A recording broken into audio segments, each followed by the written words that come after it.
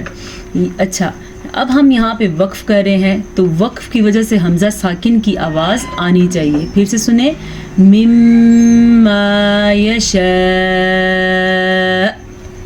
ولولا دفع اللہ الناس ولولا، اس ایک قاعدے یا اس کلمہ کے اندر دو چیزیں جمع ہو چکی ہیں، ایک ہے واو لین اور ایک ہے الف مدہ۔ واو لین کہتے ہیں جب کبھی واو ساکن سے پہلے زبر ہو، اس کو نرمی سے پڑھا جاتا ہے، بغیر کھینچے پڑھا جاتا ہے، جبکہ الف مدہ تو آپ جانتے ہی ہیں، الف سے پہلے زبر ہو، جیسے کہ یہ الف ہے اور اس سے پہلے زبر ہے تو یہ الف مدہ ہے، اسے کھینچ کے پڑھا جاتا ہے۔ وَلَوْلَا دَفْعُ اللَّهِ النَّاسَ، لفظ اللہ کو پر پڑھا ہے ہم نے کیونکہ لفظ اللہ سے پیچھے والے حرف کے اوپر پیش ہے، ایک بات۔ دوسری بات، ہا کے مخرج کو ہا ہی پڑھنا ہے، اس کو ہا یا ہا اس طریقے سے آپ نے نہیں پڑھنا۔ دفع اللہ الناس، پھر سے غنہ کیا ہے، توجہ فرمائیں اور ادا کرنے کی پوری کوشش کریں۔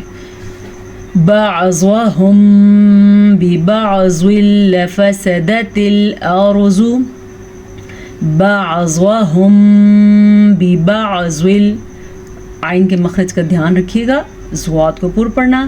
اگر آپ اس کو آئین کا دھیان نہیں رکھیں گے تو آپ پڑھیں گے بعضهم، آپ نے یہاں پہ الف مدہ پڑھ لیا، یعنی کہ حمزہ یا الف مدہ۔ کیا پڑھنا ہے اس کو؟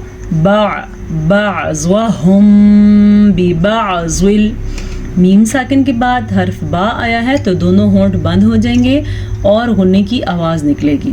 ببعض لفسدت الارض، ایک چیز ویسے تو میں آپ کو اکثر ہی بتاتی ہوں، زوات کو پر پڑھنا ہے۔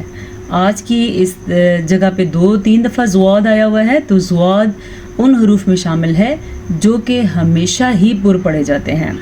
ببعض لفسدت الارض، ٹھیک ہے۔ لفسدت، لام زبر لا، فا زبر فا، لف، سین زبر سا، لفس، دال زبر تا، لفسدت الارض، را کو پر پڑھیں گے، را ساکن سے پیچھے والے حرف کے اوپر زبر ہے، اسی لیے را پر پڑھی جائے گی۔ زوات کو پر پڑھیں گے، زوات تو ہمیشہ ہی پر پڑھا جاتا ہے۔ وَلَكِنَّ اللَّهَ، لام ہر حال میں باریک پڑھا جاتا ہے سوائے اللہ کے نام کے۔ اللہ کے نام کے کچھ قواعد ہیں جس کے حساب سے اوپر پڑھا جاتا ہے اور کبھی باریک۔ نون کا غنہ ادا کر لیجیے گا، لفظ اللہ کو پر پڑھ لیجیے گا، لفظ اللہ سے پیچھے والے حرف کے زبر کی وجہ سے ہم اللہ کے نام کو پر پڑھیں گے۔ وَلَكِنَّ اللَّهَ ذو فضل علی العالمین، ذو فضل، زواد سے زواد ہمیشہ ہی پر پڑھا جاتا ہے تو ہم زواد کو پر پڑھیں گے۔ علی العالمین، آئین کے مخرج کا دھیان رکھیے گا، آئین حلق سے نکلتا ہے، اگر ہم اس کو نرمی سے پڑھیں گے اور دھیان نہیں رکھیں گے تو یہ حمزہ میں کنورٹ ہو جائے گا۔ علی العالمین، یا مدہ۔ تلک آیات اللہ، تلک باریک کاف، آیات اللہ، لفظ اللہ سے پیچھے پیش ہے تو لفظ اللہ کو ہم پر پڑھیں گے۔ نتلوہا علیک، آئین کے مخرج کا دھیان رکھیں، بالحق، نتلوہا علیک بالحق، قلقلہ کریں گے، قاف حروف قلقلہ میں سے ہے، ہم قاف پہ رک رہے ہیں تو قاف پہ قلقلہ پیدا ہوگا، ٹھیک ہے۔ حروف قلقلہ 5 ہیں، قاف، طا، با، جیم، دال۔ وَإِنَّكَ لَمِنَ الْمُرْسَلِينَ، وَإِنَّكَ، نون کا غنہ ادا کر لیجیے گا، جبکہ مقدار دیکھیں آپ، واو زبر وا، حمزہ زیر نون، ان، وَإِن، نون زبر نا، وَإِنَّ، کاف زبر کا، وَإِنَّكَ، اس سے زیادہ لمبا ہم نہیں کریں گے، تو اگر تھوڑا سا بھی لمبا ہو گیا تو یہ لفظ کھڑی زبر یا کھڑی زیر بن جائیں گے۔ لَمِنَ الْمُرْسَلِينَ،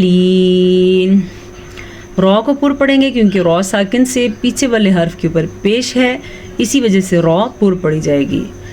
اور الحمدللہ آج ہمارے دوسرے پارے کا اختتام ہو چکا ہے، مکمل کر چکے ہیں ہم دوسرے پارے کو۔ اور اگر آپ کا سبق کہیں سے مس ہو گیا ہے تو آپ خود سے پڑھنے کی کوشش بھی کر سکتے ہیں، اپنے تلفظ پہ دھیان بھی دے سکتے ہیں۔ سورہ بقرہ کی تو کافی سارے فضائل ہیں، انشاءاللہ سورت کے اختتام پہ میں آپ سے ضرور ڈسکس کریں گے۔ چلیں آج کے سبق کو ہم قرات کے ساتھ پڑھتے ہیں۔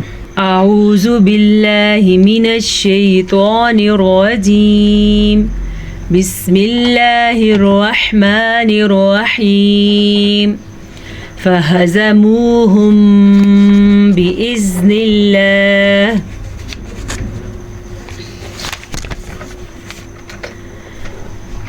فہزموہم بإذن اللہ، وقتل داود جالوت وآتاه الله الملك والحكمة وعلمه